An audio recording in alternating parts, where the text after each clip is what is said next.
So welcome once again to this amazing YouTube channel Ruhi online classes. So बच्चों, यहाँ पे जो बच्चे यहाँ पे जुड़े हुए हैं इस चैनल पे, उन लोग को पता है कि प्री बोर्ड के जितने भी क्वेश्चंस हैं उन सारे के आंसर इस चैनल पे कराए जा रहे हैं। तो बच्चों, क्लास 12th के जितने भी पेपर थे, Hindi, English, physics, chemistry and bio, वो ऑलरेडी चैनल पे अपलोडेड है एंड उनके आंसर भी आपको वहाँ पे मिल जाएंगे।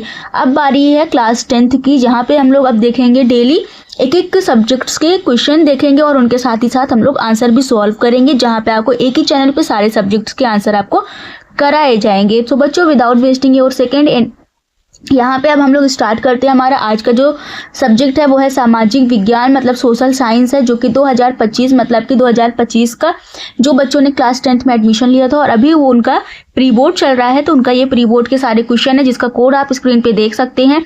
तो सबसे पहले हम लोग पेपर स्टार्ट करने से पहले यहाँ पे कुछ दिया गया है फ्रंट पेज पे, जो हम लोग पढ़ लेते हैं।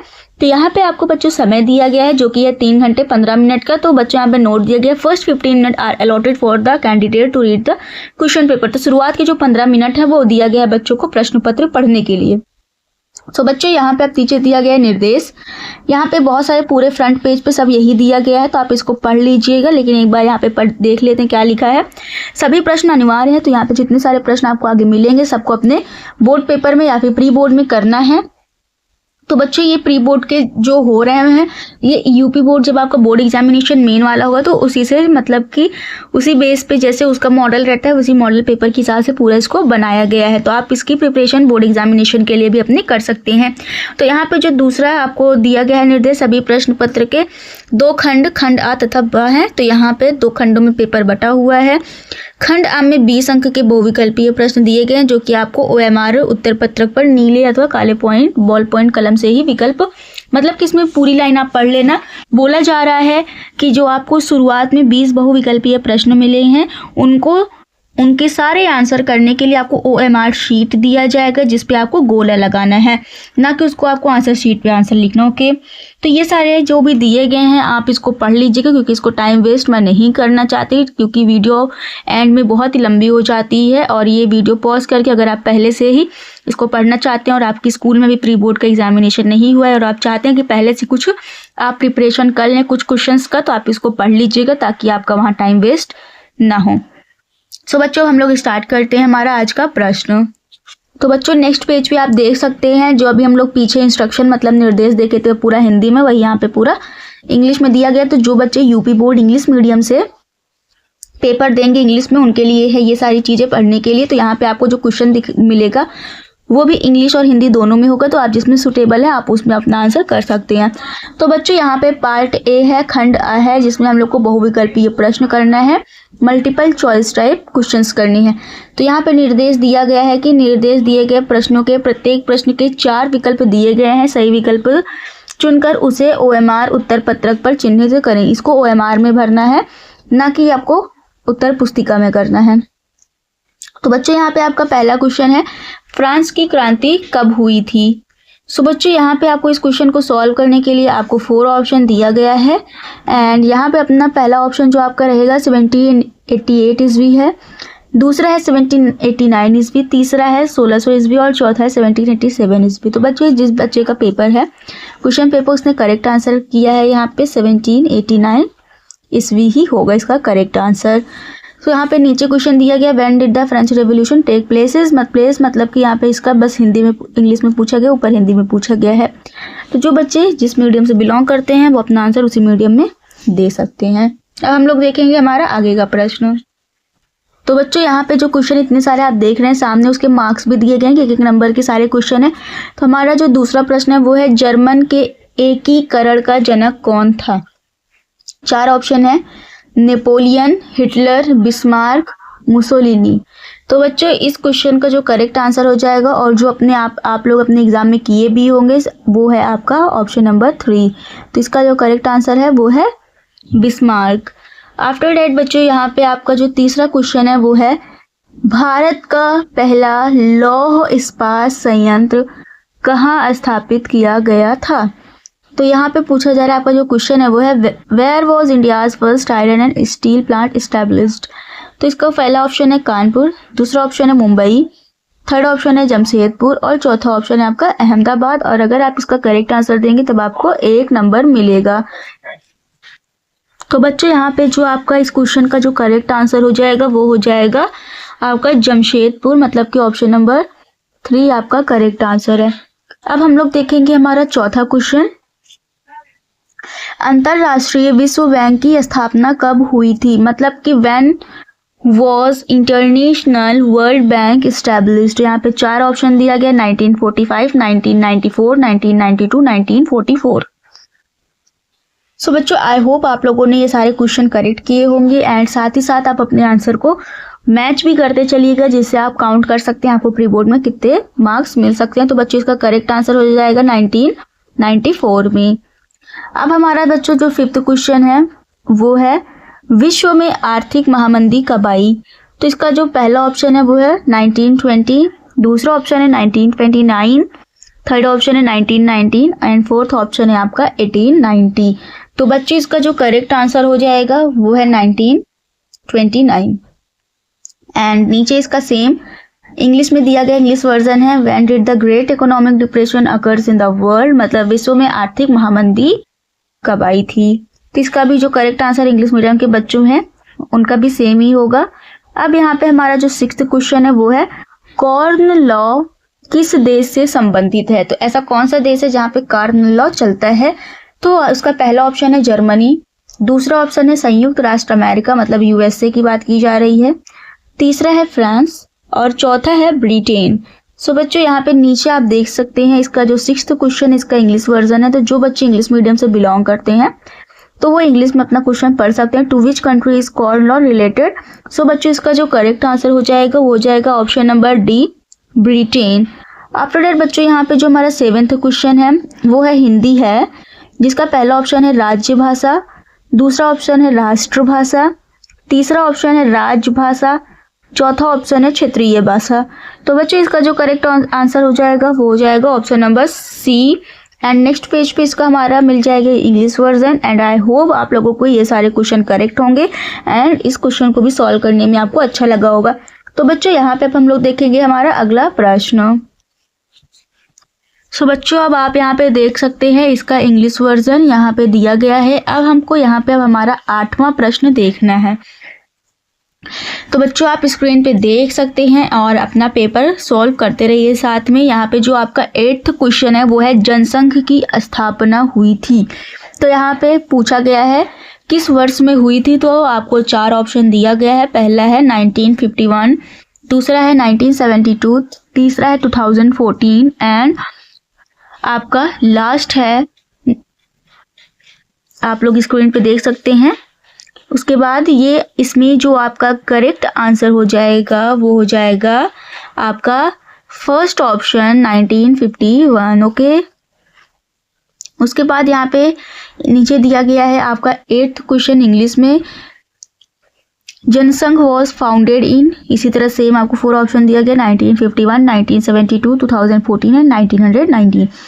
सो अब हम लोग देखते हैं हमारा 9th क्वेश्चन जो कि है निम्न में से किसका संबंध लोकतंत्र से नहीं है।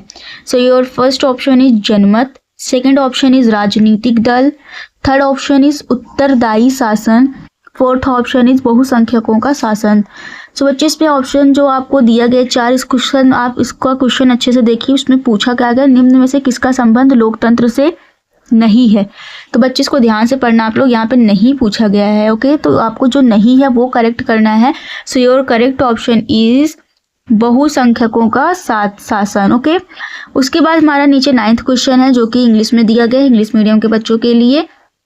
अब हम देखेंगे हमारा 10th क्वेश्चन। बच्चों ये सारे क्वेश्चन आपको ना OMR में फिलअप करने हैं, OMR में गोला लगाना है। उसमें भी 4 ऑप्शन दिया गया रहेगा और आपको करेक्ट आंसर पे गोला लगाना रहेगा ब्लू या ब्लैक पेन से। तो ये सारे क्वेश्चन जो है 1-1 नंबर के हैं। तो यहाँ तक वीडियो अभी तक आप लोगों ने देख लिया और लाइक नहीं किया तो बच्चों सबसे पहले वीडियो को एक लाइक कर दीजिए और कमेंट कर दीजिए कि आपको ये वीडियो समझ में आ रही है। अगर आप नेक्स्ट सब्जेक्ट का वीडियो चाहते हैं तो उसको भी कमेंट कर दीजिए आपको किस सब्जेक्ट का सोल्यूशन चाहिए, या फिर यहाँ पे आप थंब का इमोजी भेज सकते हैं कमेंट में, जिससे मुझे पता चल जाएगा कि आप लोग को ये सारे क्वेश्चन समझ में आए हैं। तो यहाँ पे जो हमारा 10th क्वेश्चन है वो है भारत के संविधान में महिलाओं के लिए आरक्षण की व्यवस्था है। 4 ऑप्शन दिया गया है, लोकसभा में, बी है विधानसभाओं में, थर्ड है राज्यसभा में एंड फोर्थ है स्थानीय सभाओं में। तो बच्चों इसका जो करेक्ट आंसर हो जाएगा वो जाएगा ऑप्शन नंबर डी, स्थानीय सभाओं में। सेम वैसे आपको इंग्लिश में दिया गया है जो बच्चे इंग्लिश मीडियम के हैं। The provision for reservation for women in the constitution of India is in, your first option is Lok Sabha, second is Assembly, third one is Rajya Sabha and your last one is local bodies. Okay, after that बच्चों यहाँ पे जो हमारा 11th question है वो है निम्न में से कौन सा आर्थिक विकास का लक्ष्य है, जिनमें आपका पहला ऑप्शन है रोजगार, दूसरा ऑप्शन है उपभोग में वृद्धि, थर्ड ऑप्शन है स्वतंत्रता and your last option is इनमें से सभी। तो इसमें जो आपका करेक्ट आंसर हो जाएगा बच्चों वो हो जाएगा इनमें से सभी। आफ्टर डेट यहाँ पे नीचे आप लोग 11th क्वेश्चन का इंग्लिश में देख सकते हैं, जिनमें दिया गया which of the following is a purpose of economic development and same वैसे ही बच्चों इसमें इंग्लिश के ऑप्शन दिए गए हैं। आफ्टर डेट हम हमारा देखेंगे 12th क्वेश्चन नीचे, इसको आप लोग पढ़ लीजिएगा अगर आप इंग्लिश मीडियम के बच्चे हैं तो।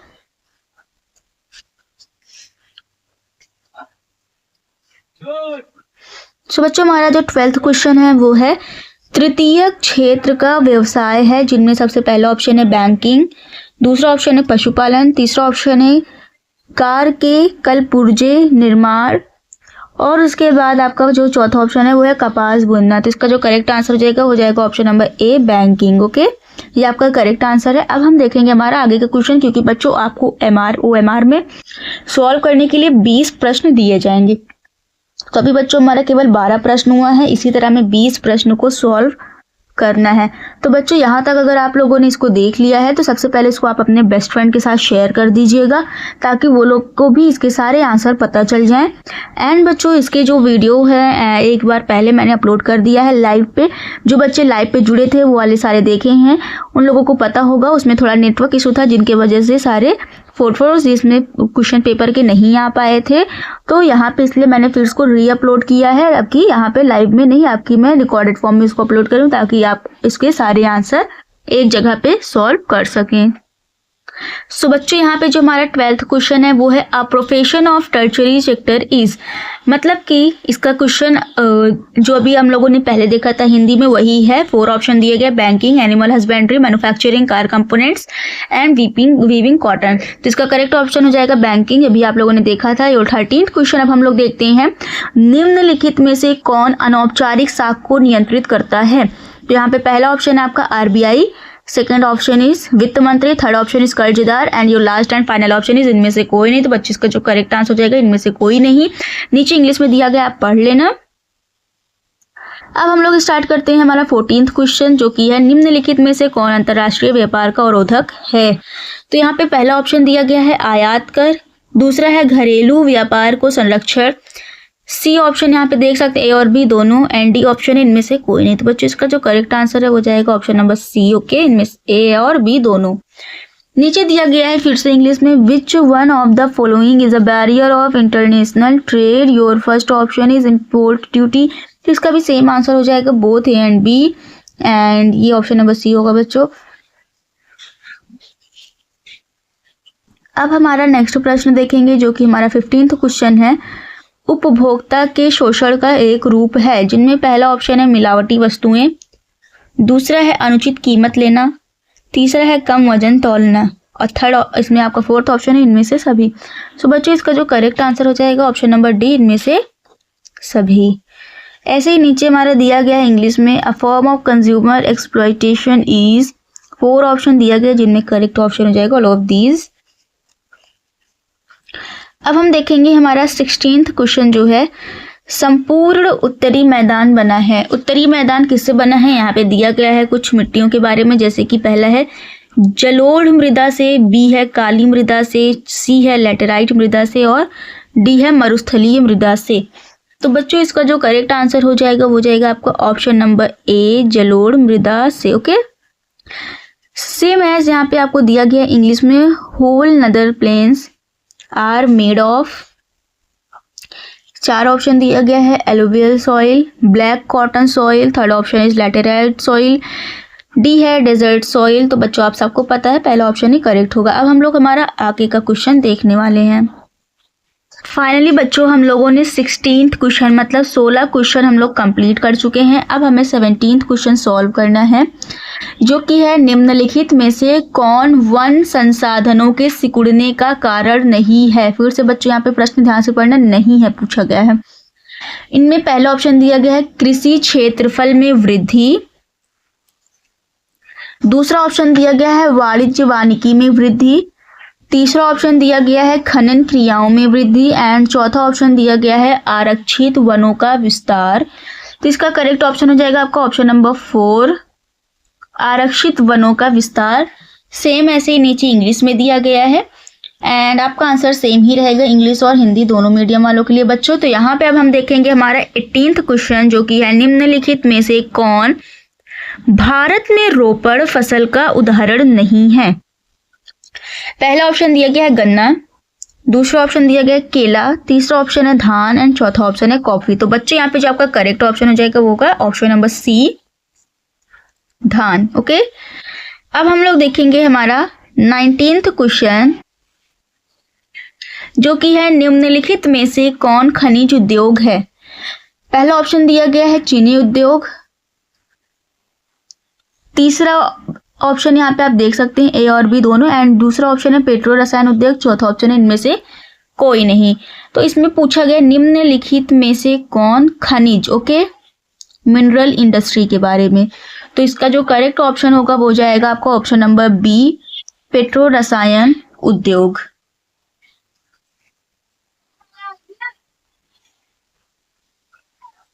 सेम ऐसे ही आप देख सकते हैं इंग्लिश के सारे क्वेश्चन, इसके भी करेक्ट आंसर हो जाएंगे ऑप्शन नंबर बी।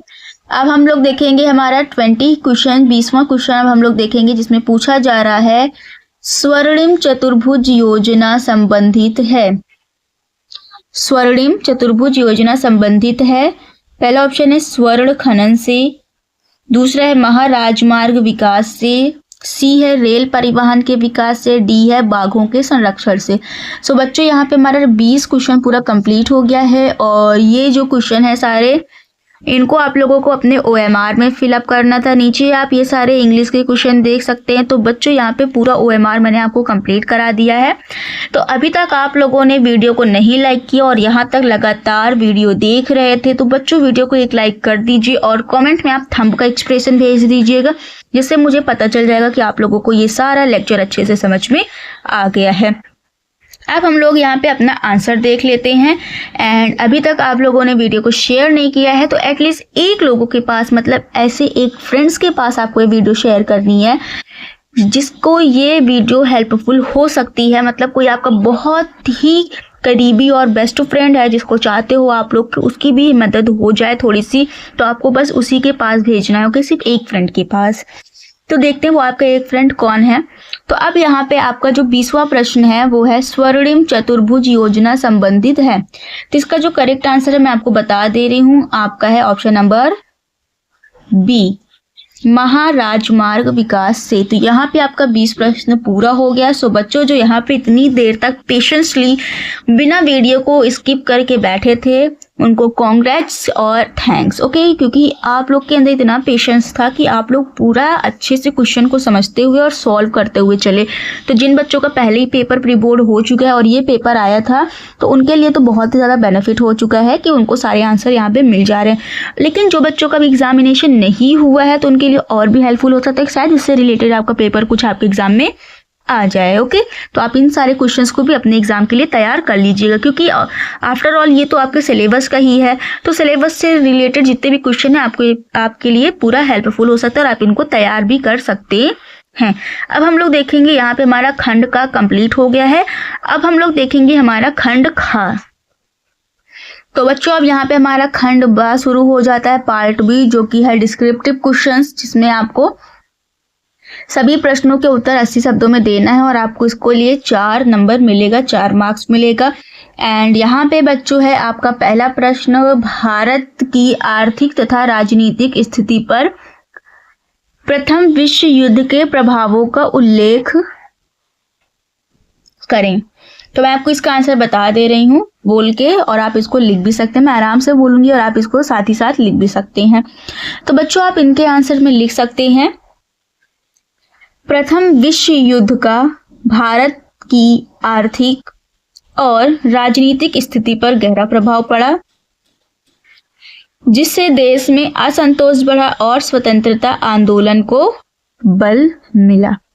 अब इनके हम आर्थिक प्रभाव और राजनीतिक दोनों प्रभाव देख लेते हैं। जैसे आर्थिक प्रभाव में बच्चों आप लिख सकते थे, रक्षा व्यय में भारी वृद्धि हुई, जिसका वित्त पोषण युद्ध, ऋणों और बढ़ते करों द्वारा किया गया। ओके, दूसरा पॉइंट इसमें आप लिख सकते हैं, युद्ध के वर्षों के दौरान कीमतें दोगुनी हो गई, जिससे आम लोगों को अत्यधिक कठिनाई का सामना करना पड़ा था। ओके, अब हम लोग यहाँ पे राजनीतिक प्रभाव देख लेते हैं। ये जो 2 पॉइंट मैंने आपको बताया, ये था आर्थिक प्रभाव। अब हम लोग देखेंगे राजनीतिक प्रभाव।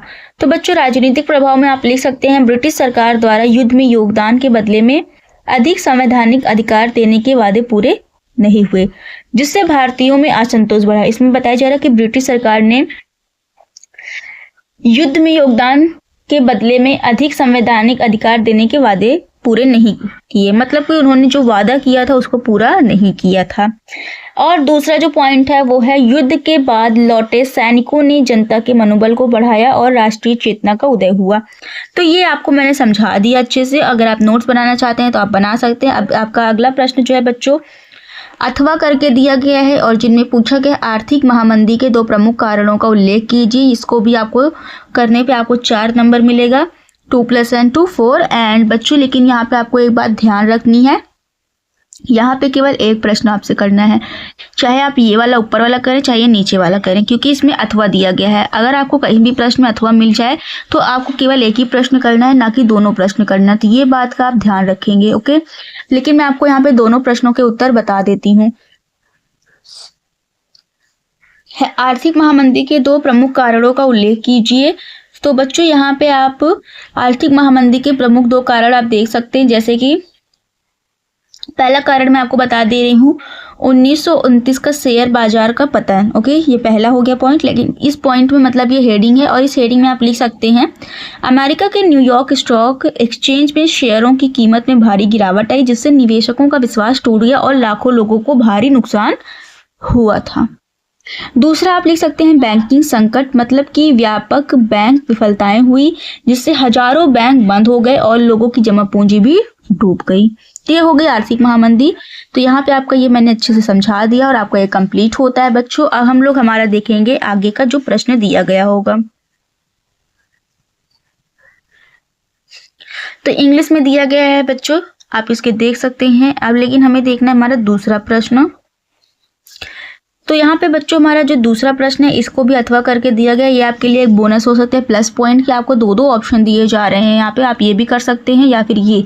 तो यहाँ पे आपके ये प्लस पॉइंट है। अगर आपको ये समझ में आ रहा है तो ऊपर वाला प्रश्न आप ऊपर वाला कर सकते हैं, एंड अगर आपको नीचे वाला प्रश्न समझ में आ रहा है तो आप नीचे वाला कर सकते हैं। तो हम लोग ऊपर वाला पहला करने की कोशिश करते हैं, जिसमें है भारतीय राजनीतिक व्यवस्था में क्षेत्रीय दलों के बढ़ते महत्व के 2 प्रमुख कारणों का उल्लेख कीजिए। तो हम लोग इसको सॉल्व कर लेते हैं जल्दी से, जिसमें आंसर हो जाएगा आप लोगों को बच्चों। यहाँ पे पूछा गया 2 प्रमुख कारण, तो मैं आपको बता देती हूँ। भारतीय राजनीतिक व्यवस्था में क्षेत्रीय दलों के बढ़ते महत्व के 2 प्रमुख कारण निम्नलिखित हैं, जिनमें आप देख सकते हैं। अब मैं बोलूंगी, आप देख इसको लिखना हो तो लिख सकते हैं, अगर सुनना चाहें तो आप सुन भी सकते हैं। भारतीय राजनीतिक व्यवस्था में क्षेत्रीय दलों के बढ़ते महत्व के 2 प्रमुख कारण हैं, भौगोलिक और सांस्कृतिक विविधता और राष्ट्रीय दलों की सीमित पहुंच। तो इसमें बच्चों पहला कारण आप लोगों का है भौगोलिक और सांस्कृतिक विविधता, और दूसरा हो सकता है राष्ट्रीय दलों की सीमित पहुंच। सो बच्चों यहाँ पे मैंने आपको इसके बता दिए हैं, ये पहला वाला। एंड अब हमारा जो दूसरा प्रश्न है बच्चों वो है, लोकतंत्र की 4 प्रमुख विशेषताओं का उल्लेख कीजिए। अथवा करके दिया गया है। अगर मैं चाहूँ तो आपको केवल एक ही सॉल्व कराऊं, लेकिन यहाँ पे मैं आपको दोनों करा दे रही हूँ, ताकि आपको जो इजी लगे बच्चों उसको आप अपने एग्जाम के लिए तैयार कर सकें, या फिर जो आपको इजी लगे अभी भी याद कर सकते हैं बोर्ड एग्जाम के लिए भी इसको।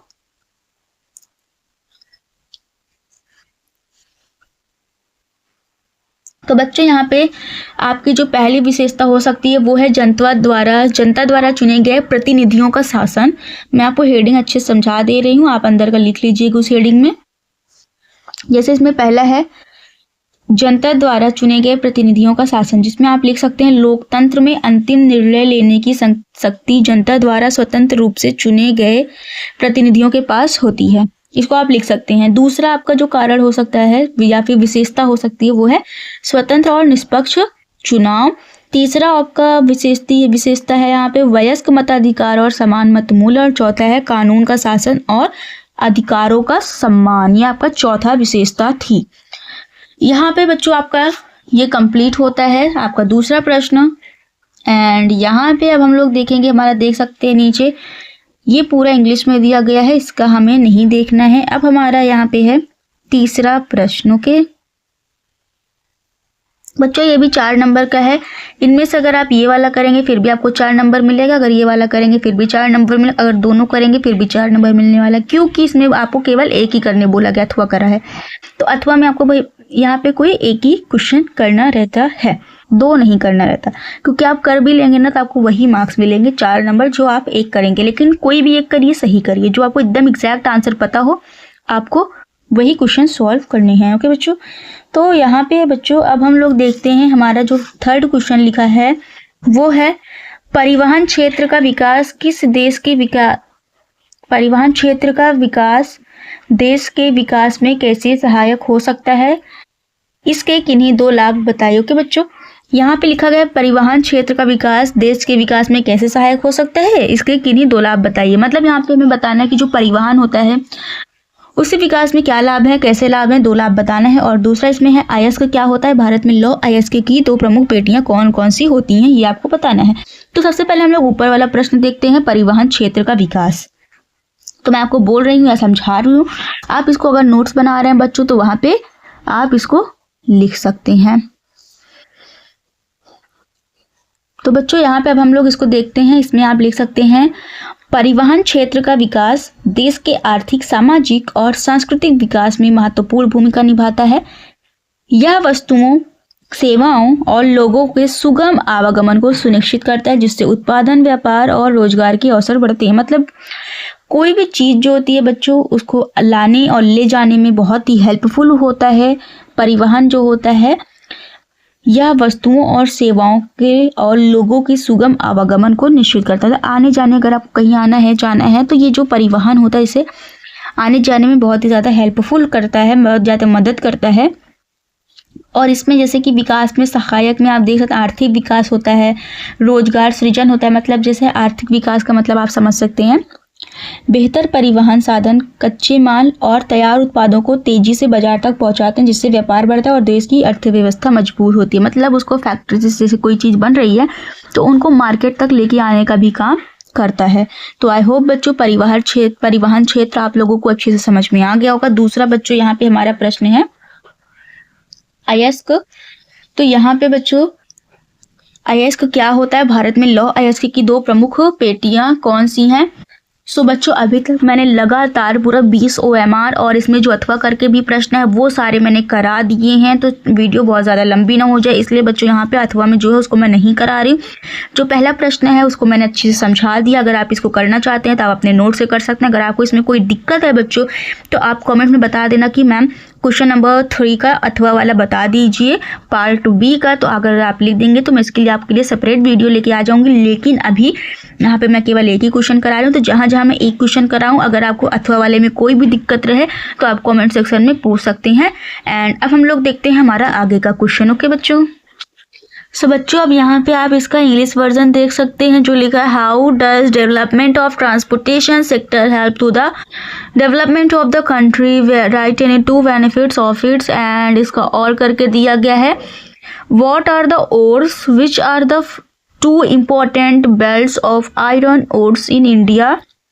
मैंने इसको हिंदी में समझा दिया है, अगर आप इसको ट्रांसलेट करके लिख पाएँ इंग्लिश के जो बच्चे अगर देख रहे हो तो आप लिख सकते हैं। जो अब हम लोग देखेंगे हमारा चौथा प्रश्न जो कि है सूचना का अधिकार क्या है, यह किस प्रकार उपभोक्ता की शक्ति में वृद्धि करता है। और अथवा करके दिया गया है भारत सरकार द्वारा विदेशी निवेशों को आकर्षित करने हेतु उठाए जाने वाले 2 उपायों का वर्णन कीजिए। तो आपको 4 नंबर में दिया गया, अथवा करके दिया गया है, तो आपको कोई एक ही प्रश्न करना है। चाहे आप ऊपर वाला कर लीजिए और चाहे अथवा वाला कर लीजिए। तो बच्चों मुझे नीचे वाला ज़्यादा इंपॉर्टेंट लग रहा है तो मैं इसको ही कराऊंगी आप लोगों को।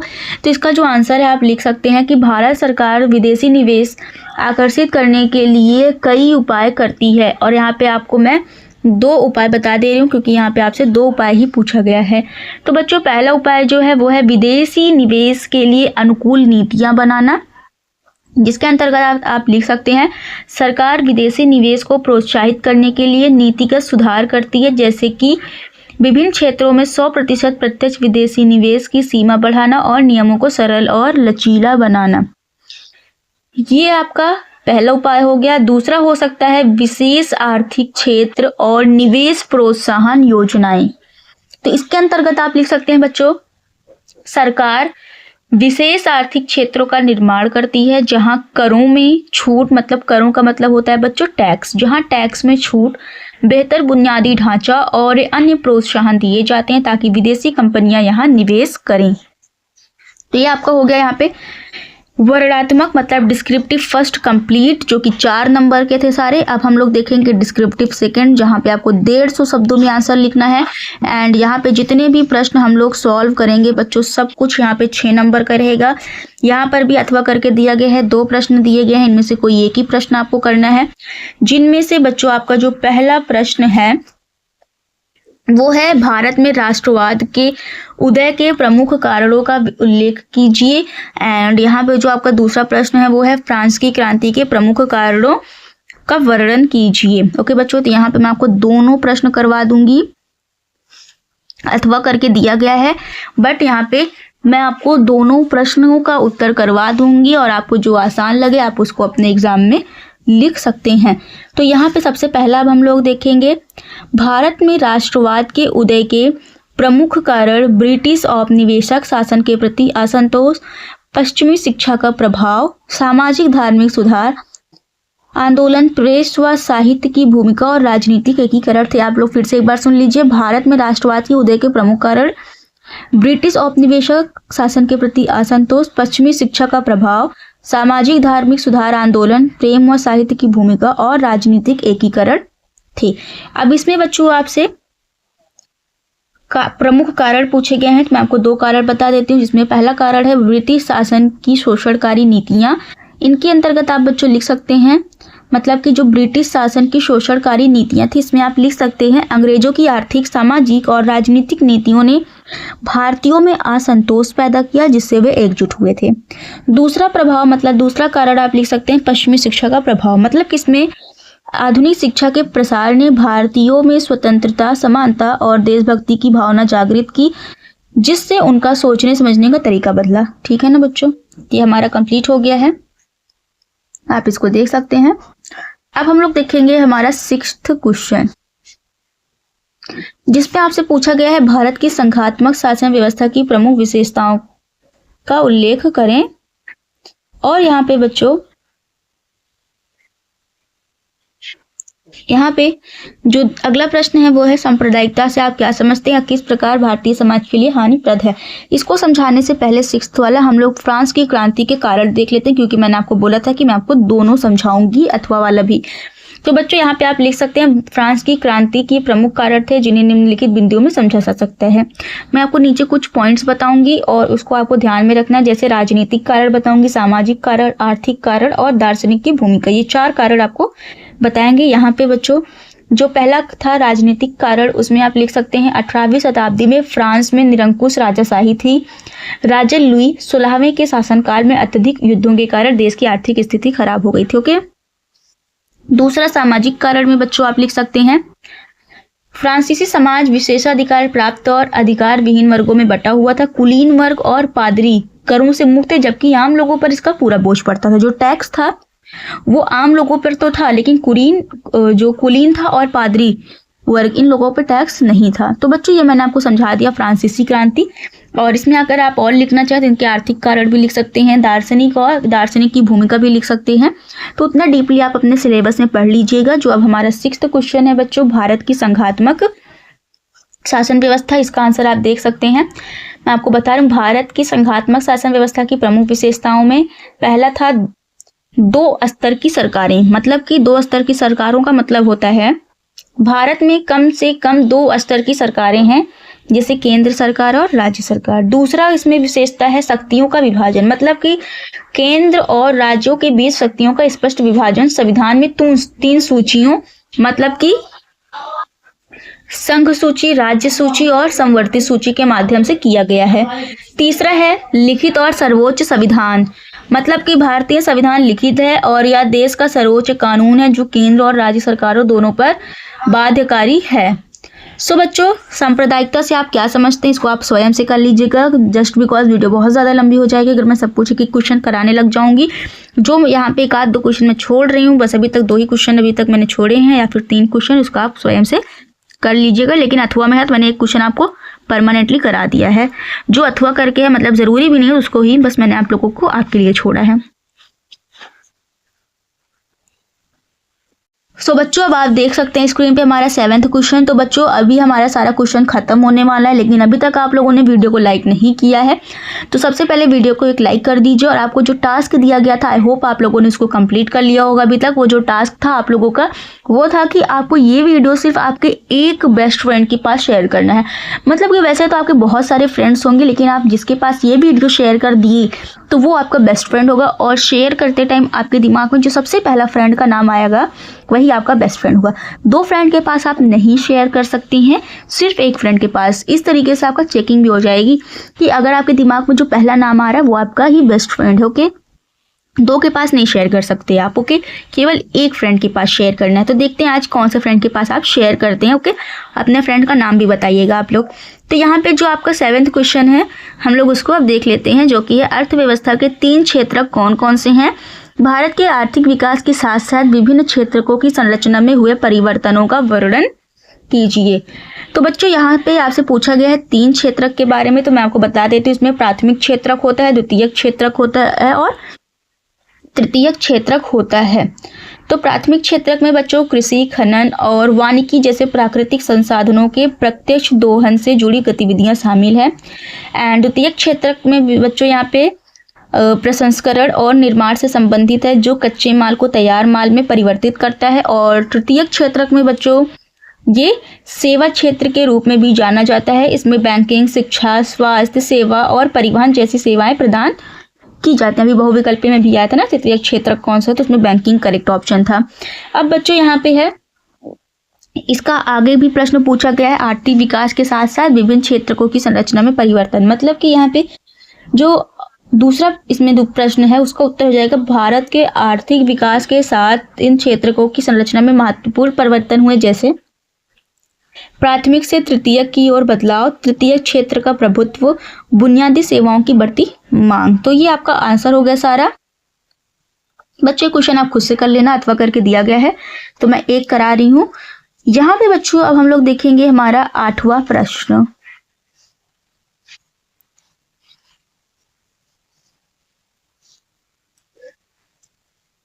स्क्रीन पे बच्चों आप अपना 8th क्वेश्चन देख सकते हैं, जिनमें पूछा गया है भारत में वन एवं वन्य जीवों का संरक्षण क्यों आवश्यक है, इस हेतु उठाए गए किन्हीं 2 कदमों को बताइए। ओके,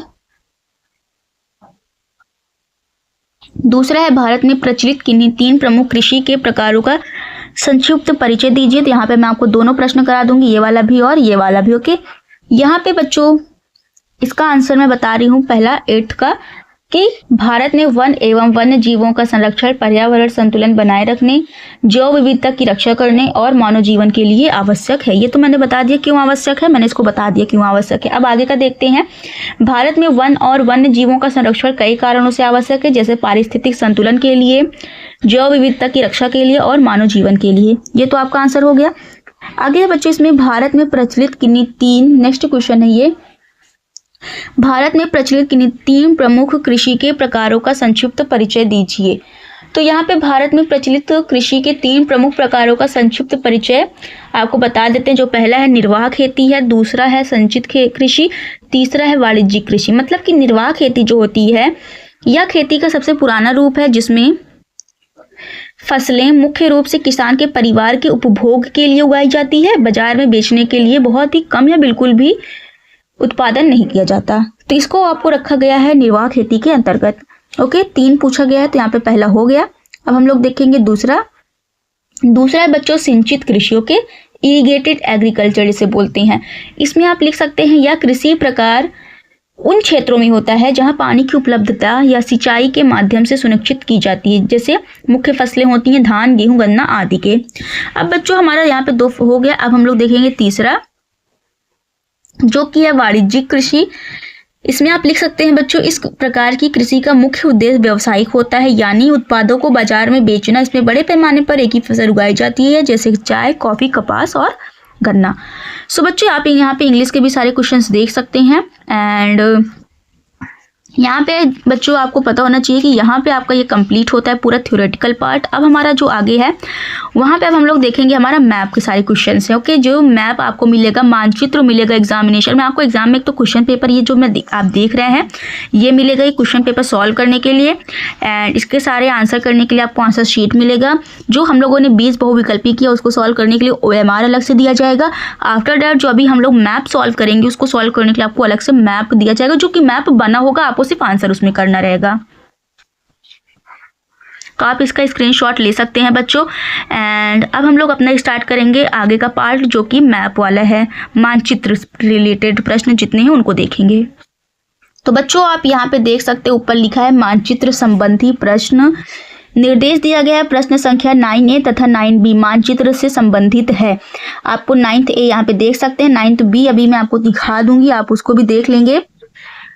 जिनमें दिया गया है निम्नलिखित स्थानों को भारत के दिए गए रेखा मानचित्र में चिन्ह द्वारा नाम सहित दर्शाइए, जहां सही नाम तथा स्थान अंकन के लिए हाफ अंक निर्धारित किए गए हैं। ठीक है ना।